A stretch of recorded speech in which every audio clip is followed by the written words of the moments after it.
everything written in it. I will memorize. I will value. I will treasure this with all of my life. This is my Bible. Buksan po natin sa Kawikaan 16. Sabay-sabay po natin basahin. Kahit mahina lang sa inyong mga upuan. Mga kawikaan tungkol sa buhay at pag-uugali. Ang mga balak ng isipan ay sa tao nagmumula, ngunit mula kay Yahweh ang sagot ng dila. Ang akala ng tao ay tama ang kanyang kilos, ngunit sa tunay niyang layon si Yahweh ang nakatatalos.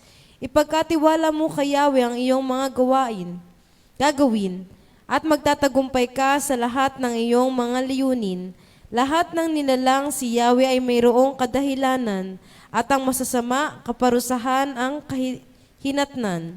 Kinamumuhian ni Yahweh ang lahat ng mayayabang, at sila'y tiyak na paparusahan. Katapatan kay Yahweh, bunga ay kapatawaran, at sa Kanya'y gumagalang at sumusunod malayo sa kasamaan. Kung ang buhay ng tao ay kalugod-lugod kay Yahweh, maging ang mga kalaban sa Kanya'y makikipagbati. Ang maliit na halaga buhat sa mabuting paraan ay higit na mabuti sa yamang buhat sa kasamaan. Ang tao ay nagbabalak, ngunit si Yahweh ang nagpapatupad. Ang bibig ng hari ay bukal ng mga pasyang kinasihan, hindi siya namamali sa lahat niyang kahatulan. Ang nais ni Yahweh ay tamang timbangan at sa negosyo ay katapatan.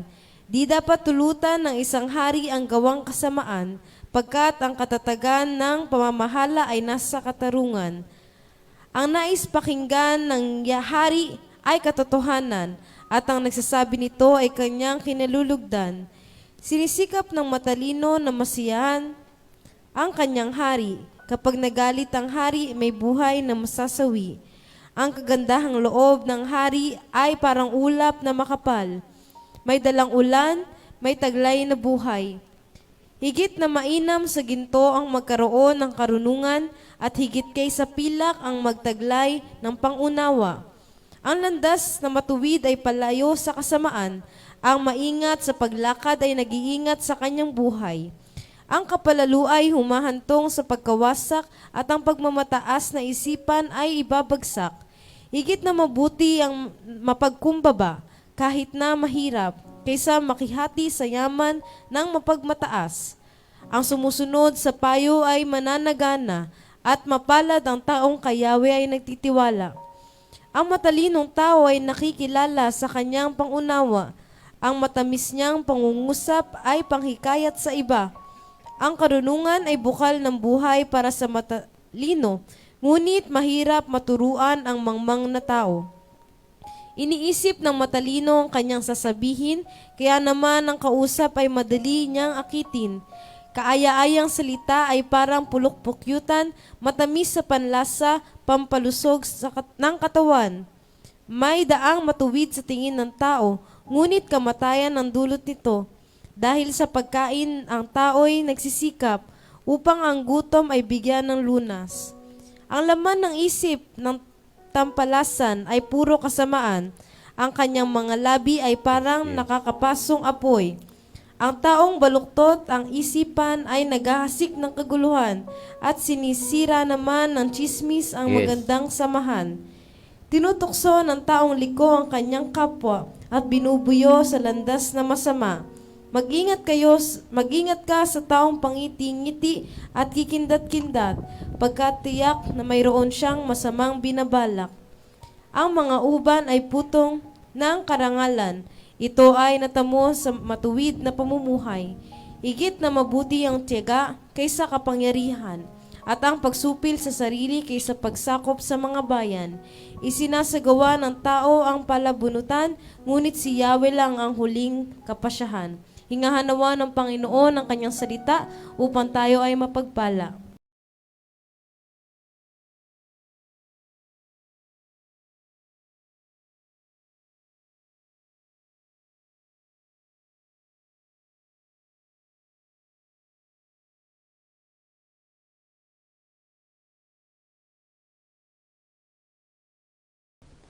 Talagang First is the Lord, no? He demands first. Kaya first fruit natin ngayon, sa Sunday ay first fruit offering. He demands first, laging panganay. Gusto niya yan. Nais ng Panginoon yan, lahat. Panganay, lalaki, maglilingkod sa Kanya. Mga tupa, sa Kanya lahat yan. Unang kinita, unang natanggap na taon, binibigyan, wala alinlangan.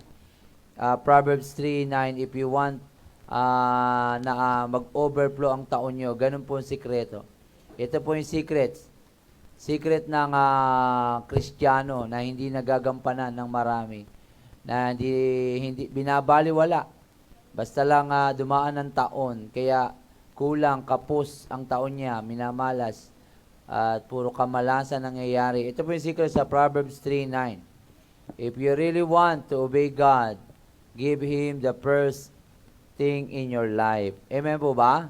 Nanuhan niyo po? Hindi yung tira-tira lang, kung ano lang maisipan niya, no?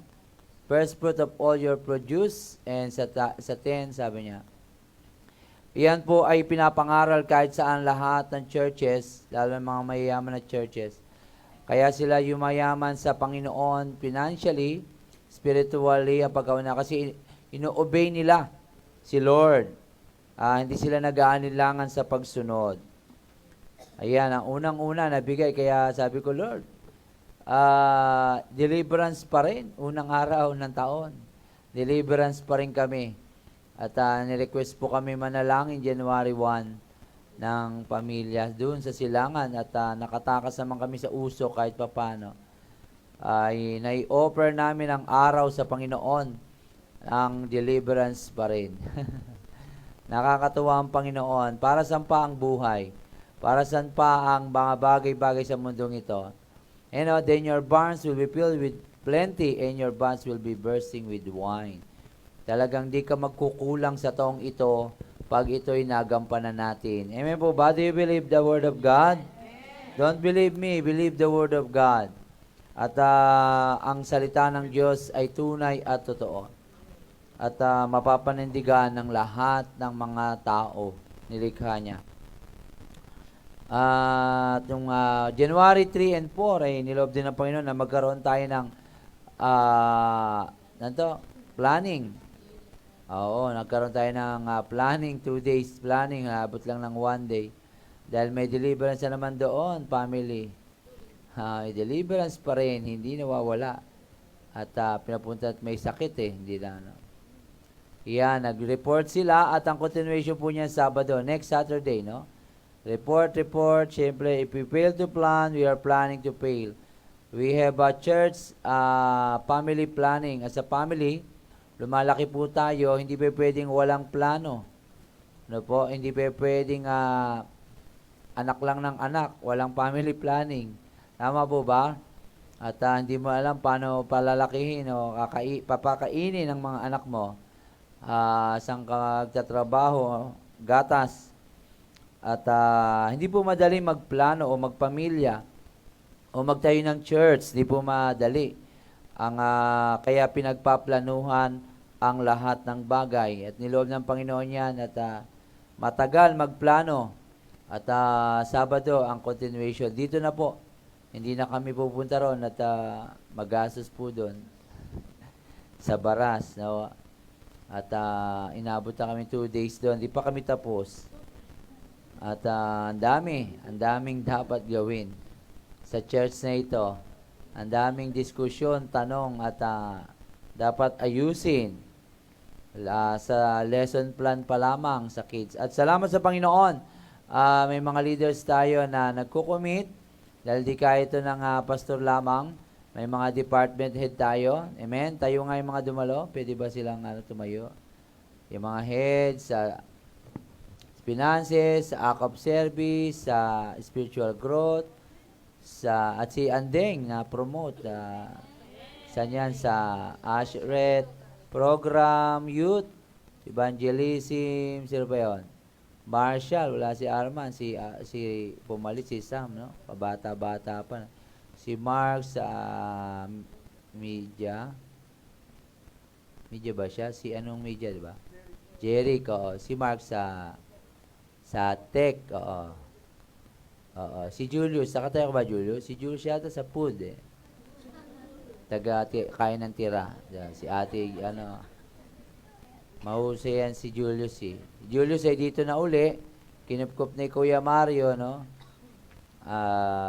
Dito na uli siya, caretaker church, sa katulong nila ate, yan. Dating nasa dito, na Baras, tas dito na muli siya. Sino pa ba? Walang nakalimutan. Dito na matutulog si Julius. Baka akala nyo, nagmumulto siya. Siya po yun. Kay Colonel Visite. Thank you. Wala ba nakalimutan? Si Ate Christy. Yan. Si Ate Christy ay hindi niya matanggap ang kanyang tungkulin dahil ang tungkulin niya ay maglingkod sa pastor. Yeah. Lumayo siya sa. Hindi, mag-mission. No, mag-mission at paglingkuran ng pastor. Nagmi-mission, no. At ano sabi kanina na nabuo na ang kanyang loob, susunod na siya. Napagpasyaan niya nasa tagal na panahon. Habang buhay pa tayo, maglingkod tayo sa Panginoon. Amen? At sa ating paglilingkod ay dapat po ay magkakaroon tayo ng epektibong panalangin at pagpaplano. Hindi po pwedeng magkahiwalay ang pagpaplano at ang pananalangin. Po, mahalaga ito sapagkat sabi ng Panginoon, tinatangi ng Panginoon bilang Kanya, tayo. Tayo'y kakaiba sa Kanya or para sa Kanya. Marapat na manawa ng bawat isa sa atin na ang inyong mga pagkakilanlan ay hindi lamang basta-basta, banal lang sa mundo, ito'y hindi lamang kayo basta tumanggap sa pangalan ng Panginoong Hesus o tumanggap sa Kanyang kaligtasan. Hindi lang kayo basta tumanggap ng kaligtasan. May plano ang Diyos sa atin. Amen? God has a plan for us. That's why we plan. Plan to prosper us. Hindi bara-bara ang Diyos. Organize siya. Hindi basta, pera, bahala ka na dyan, ha? Andyan na yan. Hindi ganon. Kailangan planado. Organisado ang lahat ng bagay. Dahil ang Diyos ay Diyos ng kaayusan. Maayos. Paano gumastos.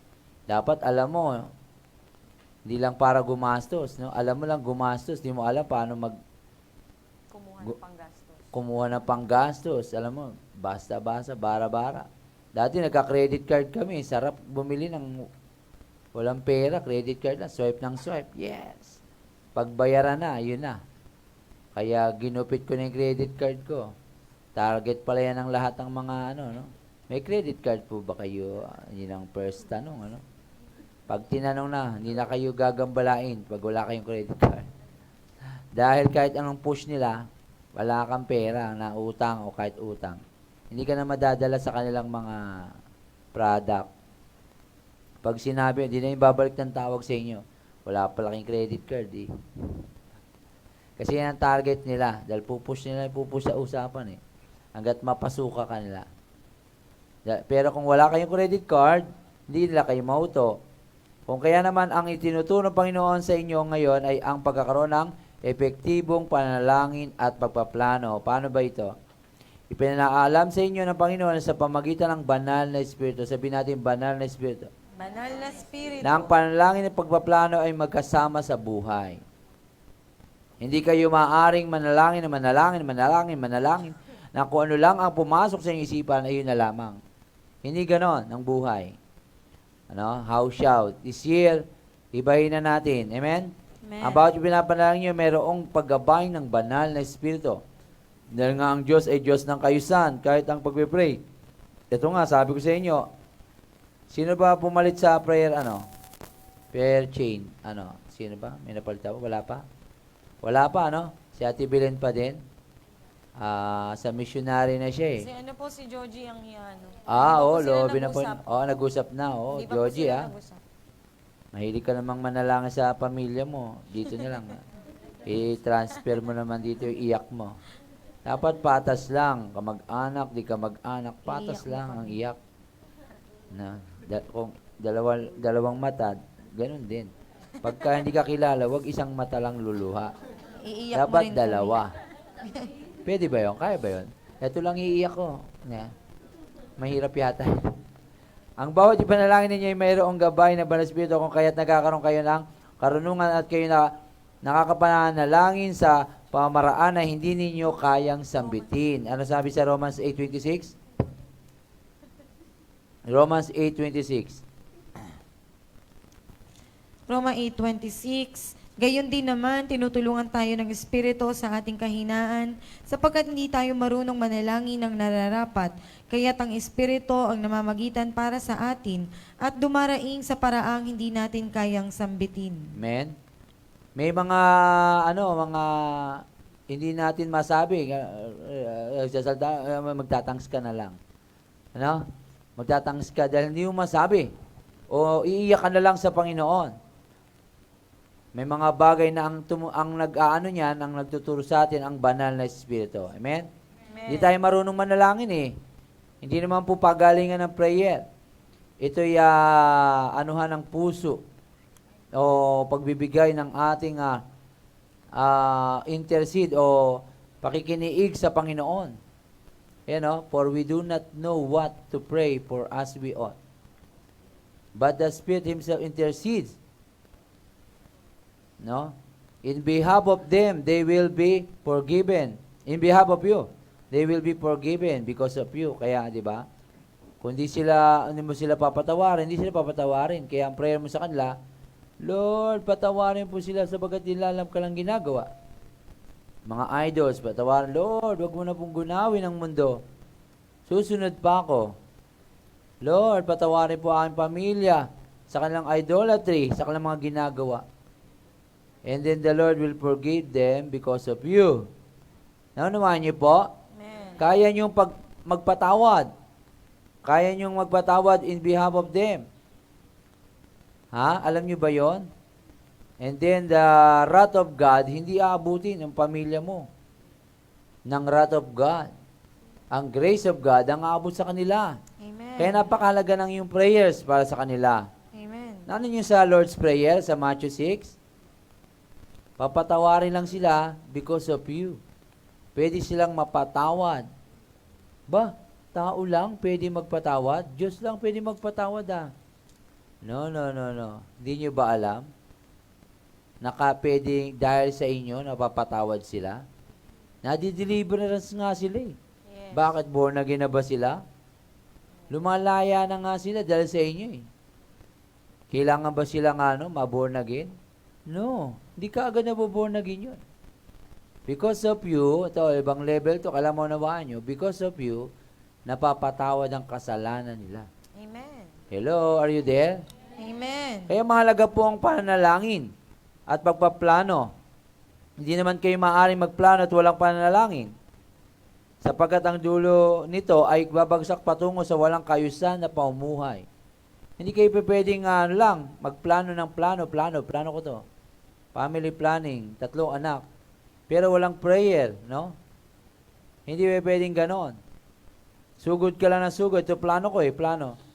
Inaalam, sa pagpaplano mo, strategize natin, pangalawang kaso na yan Kung unang tignan mo, ang ginagawa niya, hindi siya naniniwala. Hindi ba natin pwedeng ang Diyos ay ipanglimos o ipagmakaawa ang Diyos sa Kanya o ipilit ang Diyos sa tao. Kailangan nakukonvict sila. Kaya we pray, we plan, we strategize. Yes, dito kita, sige. Lord, dagdagan pa mga karga, dagdagan pa, mas marami pa kaysa dati. Mga prayer mo. Dapat wais ka. Hindi yung, Lord, tanggalin mo. Naibsan, ayaw na magpa-pray. May strategy rin. Naibsan na ba't magpapapray pa sa'yo? Dagdagan pa, dagdagan. Ilagay ang buong barangay. Kawawa naman. Hindi. Strategize, Lord, kumilos ka. Wag yung laruin ganun. Joke lang po yun. Joke lang yan. Lord, kumilos ka sa kanila, Lord. Na malaman nila, makonvict ang Holy Spirit kumilos. Dali nyo sa church kasi kalad ka rin kayo. Kung ang gagaling nyo, huwag kayong kalad ka rin. Bigyan nyo naman dignidad ang yung mga ang mamatay ng dahil sa'yo.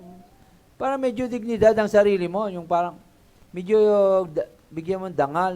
Banal lang deliverance, di ba? Okay lang yung unang prayer, yan. Ayaw maniwala, di strategize mo na yung pangalawa. Kaya sabi ko, hindi naman yung bagong kliyente, hindi ka naniniwala sa atin Kaya mo lang, punta sa doktor, punta sa ibang pastor, walang ibang pupuntahan yan. Pag punong-puno na yan, sa atin pa rin yan. Dahil kilala ka na nga Diba? Ang lang, dalhin dito sa church, diba? Para makilala niya na ang Diyos, maturuan or makanselan, strategize planuhin. Dapat may pagpaplano ka din. Pag namatay naman yan, dadamputin din natin. Hayaan mo lang. Huwag ka nag-aalala. Kaysa naman ganon. Wala pa, hindi pa hinog, hindi niya maunawaan ang mga bagay-bagay.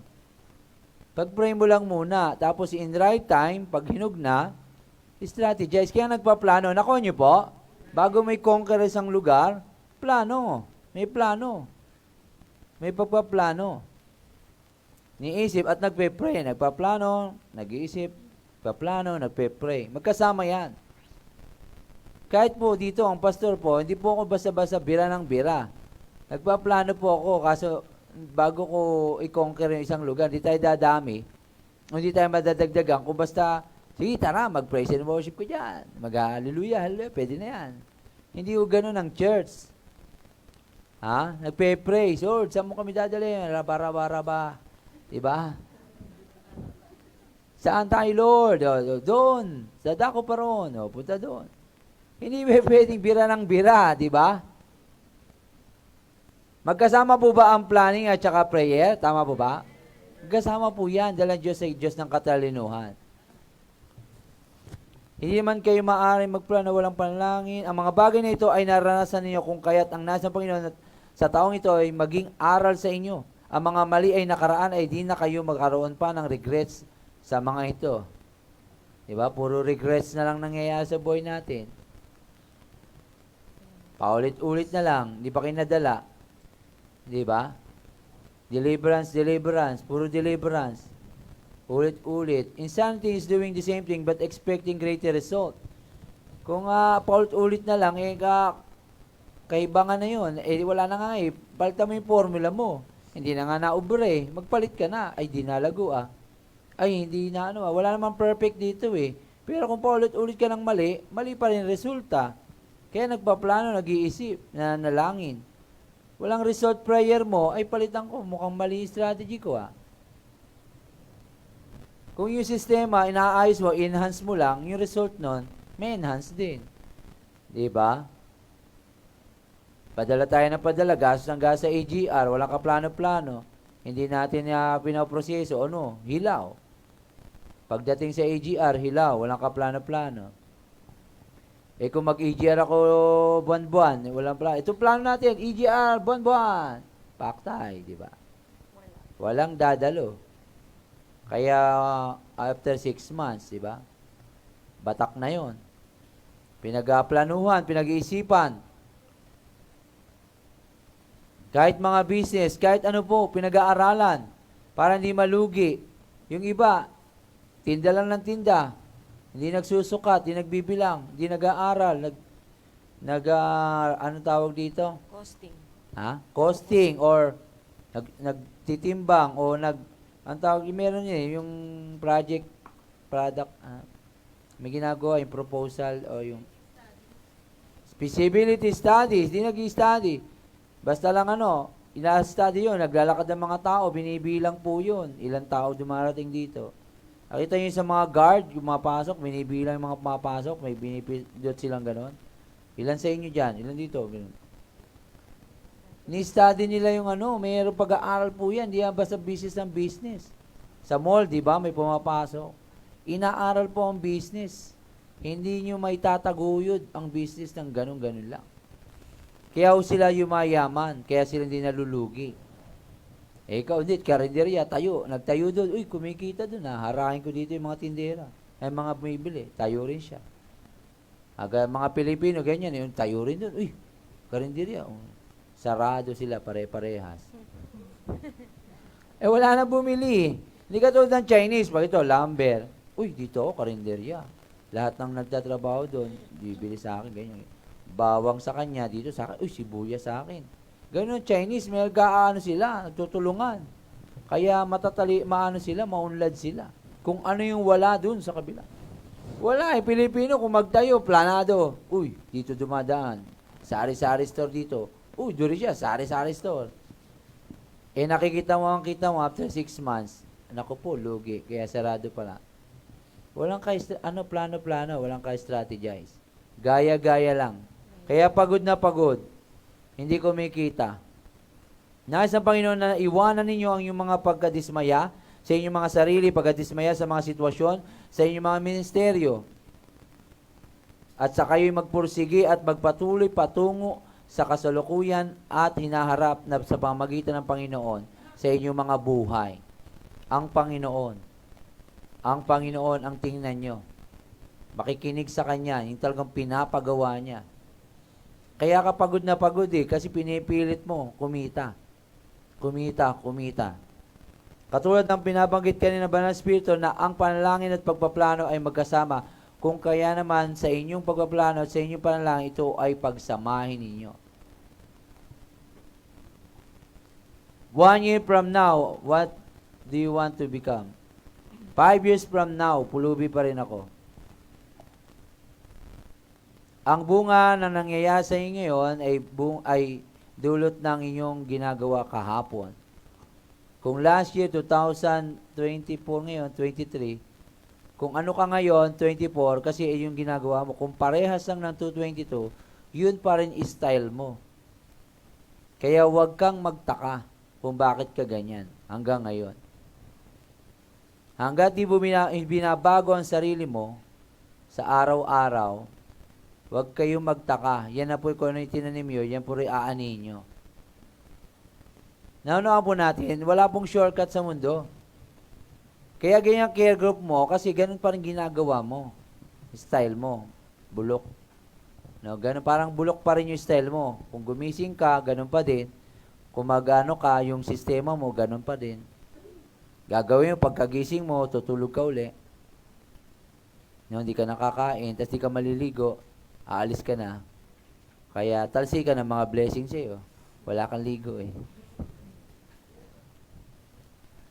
Nano nyo, joke lang po yun. Pero meron mang di naliligo, may blessing pa rin. Pero maganda yung tatanggap ng blessing nakaligo, di ba? Maraming tatabi sa inyo, nakaligo kayo. Pati langaw, tatabi sa inyo. May mga dahilan. Merong mga dahilan kung bakit ang inyong mga plano hindi pangyari, hindi nalalakaran o hindi niyo natutupad. Ito, number 1. Ang inyong pagpaplano ay nagmula lamang sa inyong damdamin. What I feel, what I think, what I see. Anong uso? Ito ay naisip nyo lamang. Ito ay ibahan sa pagkakaroon ng intensity ng inyong pagsunod sa Panginoon kaysa pagiging consistent sa pagsunod. Eto, minsan intense kayo at masidhi, yes, yes, yes, I will do it, Lord. Happy New Year! Magbabagong buhay na ako. Subalit ang mga susunod na pangyayari, ito ang unti-unting nawawala kung kaya't nagiging andap-andap. Marami tayong New Year's resolution, di ba? Naandap ang apoy, why? Feelings lang eh. Subalit nais ng Panginoon na kayo ay maging consistent sa inyong pagpaplano at panalangin. Kailangan consistency. Yung consistency po. Practice makes permanent. Oo, hindi po perfect. Wala akong perfect, no? Practice makes permanent. Kung ano yung pinapractice mo, pag pinapractice nyo mali, sigarilyo kayo ng sigarilyo, pag na-practice nyo yan, araw-araw, mali po yan. It will make permanent in your life. Pag pinapractice practice nyo yung pagyaman, kung paano yumaman, paano humusay, di ba? Kung dati-rati, ito lang ginagawa mo, gising mo, ganito. Pag ginagawa mo, ito lang, dagdagan mo, kaysa dati. Diba? I-deliverance mo, ito lang. Damihan mo yung deliverance mo, dito humusay ka na humusay sa deliverance. Pero kung mas marami pa yung tulog mo kaysa ginagawa mo, Ay wala. Cellphone ng cellphone. May yumaman ba sa cellphone? Meron din naman. Kung mga businessman. Babad na babad ka, pero kung pinapanood walang katuturan, sayang lang po. Pwede naman mag-cellphone, nandun ang pera sa cellphone. Pero kung laro lang ng laro, di ba sinabi ko na sa inyo yan, 3 hours lang a day.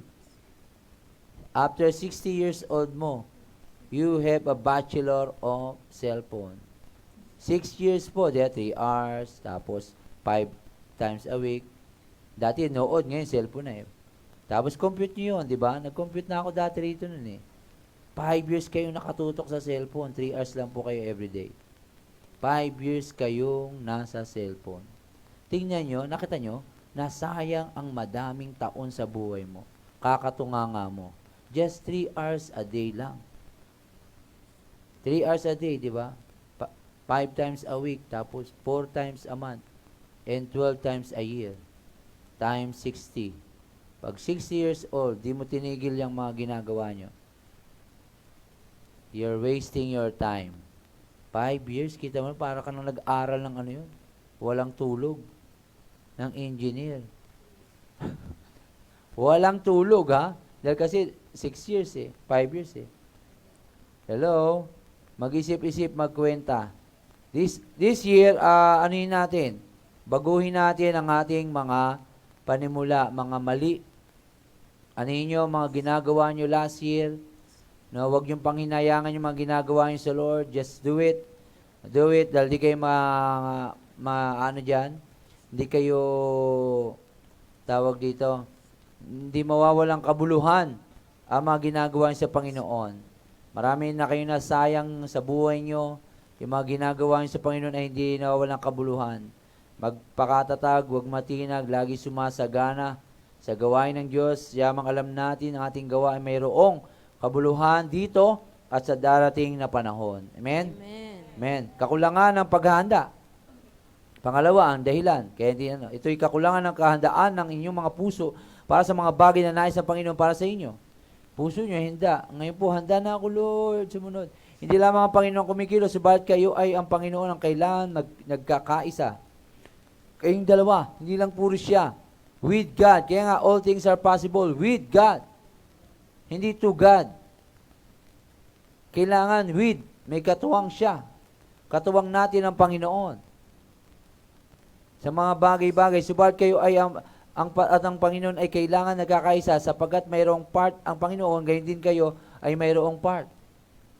At ang nasa Panginoon, gustuhin ninyo ang kalooban ng Panginoon sa inyong buhay. Delight yourself in the Lord, and He will give you the desires of your heart. Makikita nyo.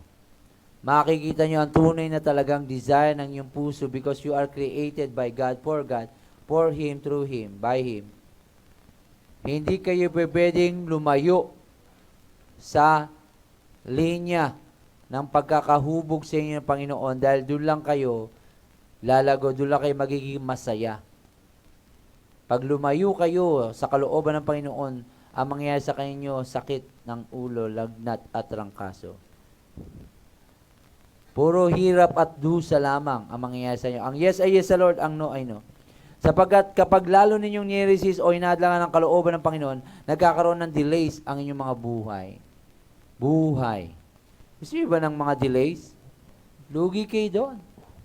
Delivery lang, pag delay, di ba? Lugi na Nagkakaroon ng delays sa pagpapala at pagkakaroon ng delays sa paglago at bunga ninyo. Imbis na matured na kayo, lalo kayong mumabagal. Ito ay isa sa mga naging dahilan kung bakit hindi naging epektibo ang yung mga plano at panalangin. Ano yon? Ano daw? Number 2? Kakulangan sa paghahanda. Birthday na, wala pang handa. Kakulangan sa paghahanda. Naunawaan po natin, hindi pa luto, birthday na. Kulang sa paghahanda. Parang ganon. Naunawaan niyo po? Kristiyano ka na, anak ka ng Diyos, nasa ministry ka na, hindi ka pa handa. Naghahanda ka pa lang, andyan ka na.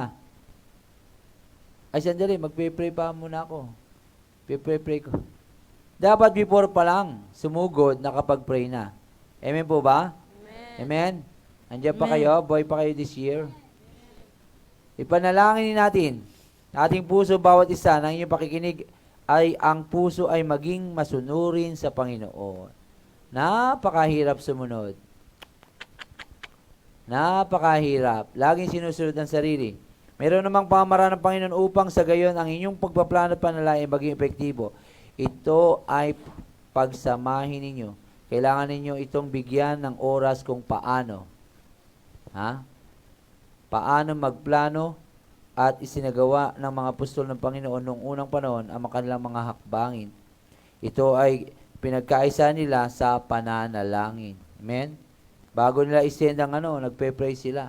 Ang sabi na Panginoon, isugo nyo si Pablo at Silas, ihiwalay nyo sila sa akin. Sa kalaliman ng panalangin, nabubuo ang mga plano. Kaya nagpaplano sila rito, nagpe-pray kami, after Lord, grant our prayer, our plan. Bawat team yun. Tangs. Diba?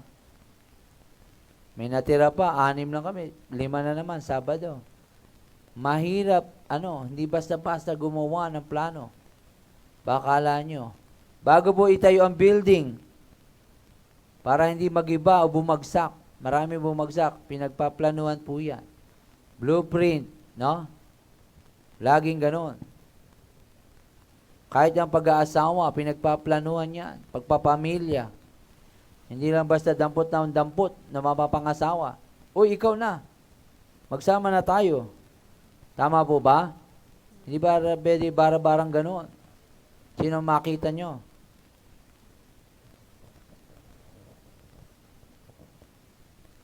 Kailangan bigyan ng oras. Pagdating sa mga bagay na ito, kailangan ninyo itong seryosohin. Diba? Bara-bara minsan eh. Bara-bara yung mga pagpaplano. Pwede na.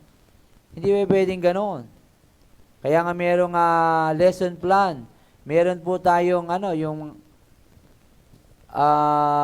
sa pagpaplano nyo, yung mga bata, yung plan, educational plan.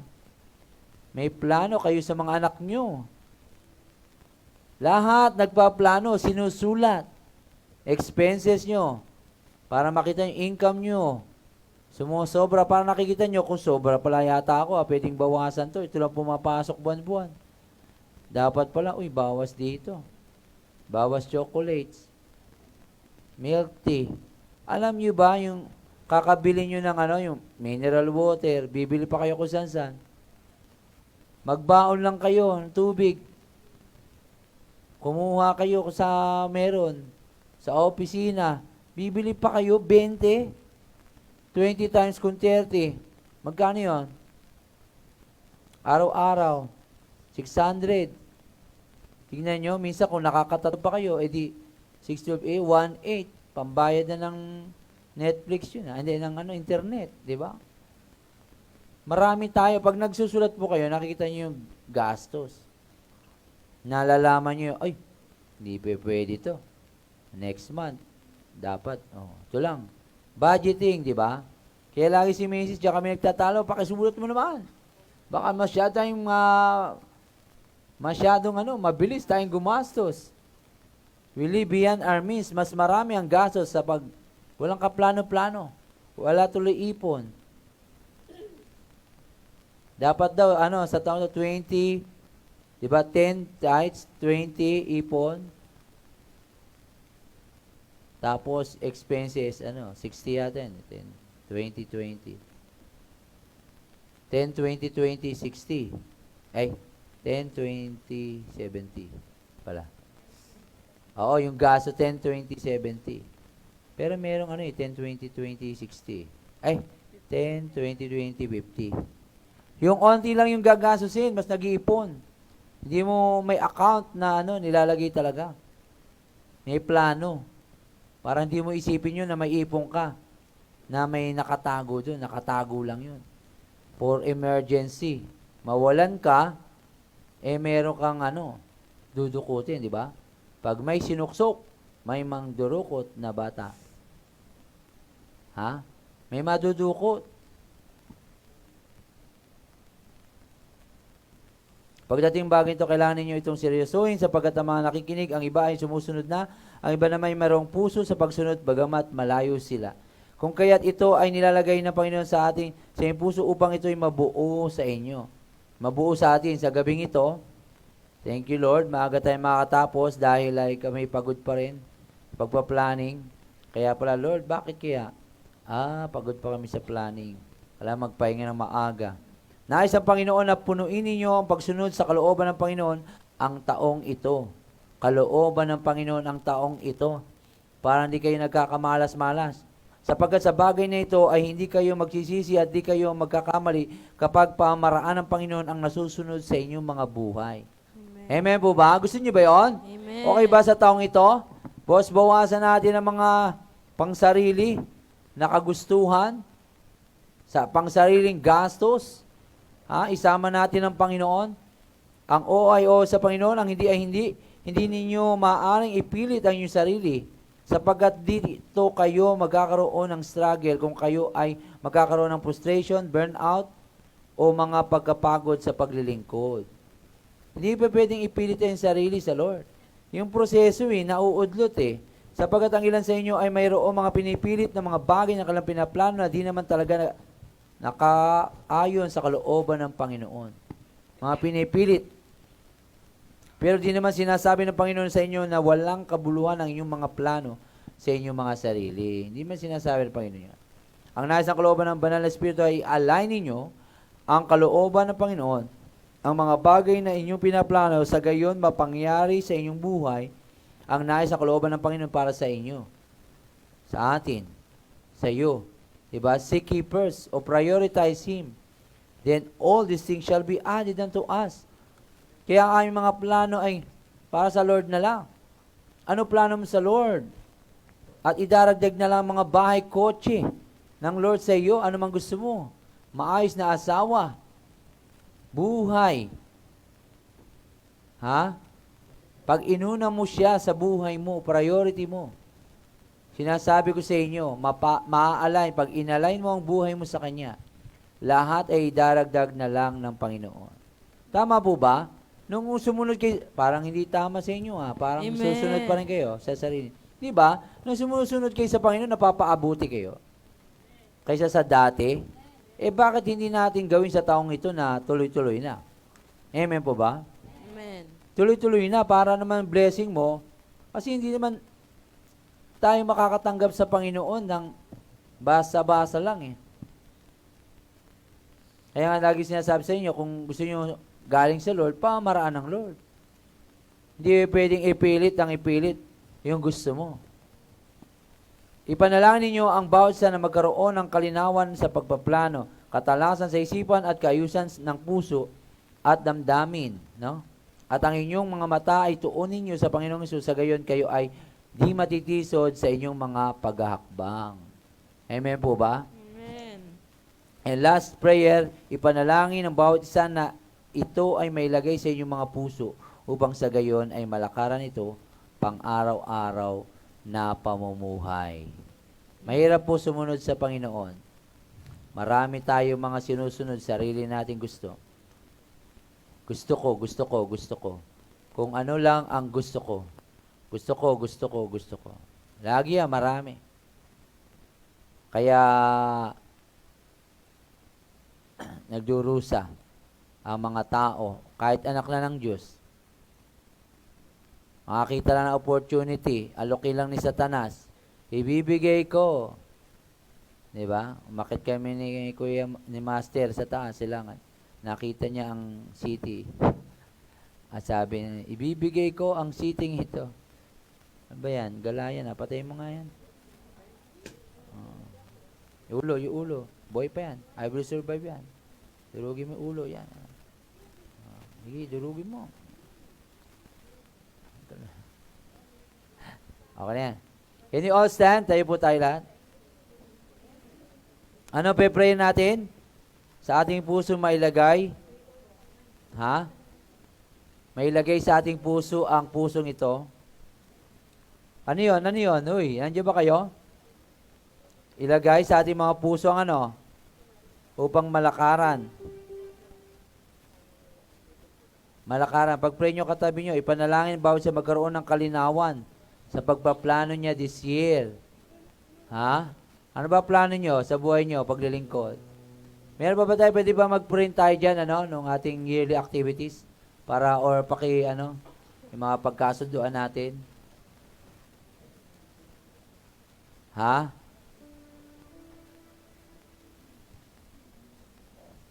Yung all that I am, ano yun? Kantayin natin sa kahit sa ilang. Lord, I offer my life, things in the past, things in not seen, all my plans, my regrets, lahat yun. Ibigay na sa Panginoon. Asan na yung yearly activities? Pasilip natin sa kanila kahit papano. Yearly, isa lang. Yan po, yan ay napagkasunduan na po yan. Sasakay na lang po kayo. Yan na po, malapit na po. Yan na. Simula ng planning, yearly na po yan. Sistema na nilalakaran natin, sasakyan nyo na lamang para doon nyo lalagay AGR nyo, yung Agkid Humid, at kaya nagpaplano para hindi magkasabit-sabit. Kung kunyari, mag-out of town kayo, pupunta kayo sa iba't ibang lugar, yan. Hindi ako pupunta rito dahil mayroon kami main event sa church. May gawain ng Lord. Yan na po. Malapit na po. Pakipost sa church. Yung mga yan na activity na yan. Ba't wala pa din? Oo, andyan na yung kanta.